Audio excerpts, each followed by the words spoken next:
তোমাদের সাথে একটা রেসিপি শেয়ার করব। এই দেখো, আলু, কলা আর পাঁচ ফোড়ন দিয়ে একটা শুকনো শুকনো তরকারি, তোমরাও ট্রাই করে দেখতে পারো। তো আমি রেডি করে দেখাচ্ছি। আমি ফোড়ন দিয়ে দিয়েছি, এই যে পাঁচ ফোড়ন, নুন, লঙ্কা, হলদি দিয়ে দিয়েছি। এবার আলু আর কলা দিয়ে দেবো। এই যে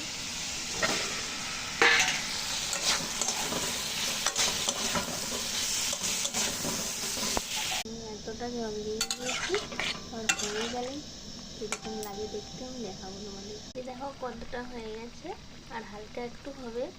এই দেখো আমার চচ্চড়িটা পুরো কমপ্লিট হয়ে গেছে। দেখো কত সুন্দর লাগছে। তোমরাও এইবার এরকম একবার করে খেতে পারো। এই দেখো আমি এই যে এইটা করেছি, আর এই যে ডাল আছে আমাদের।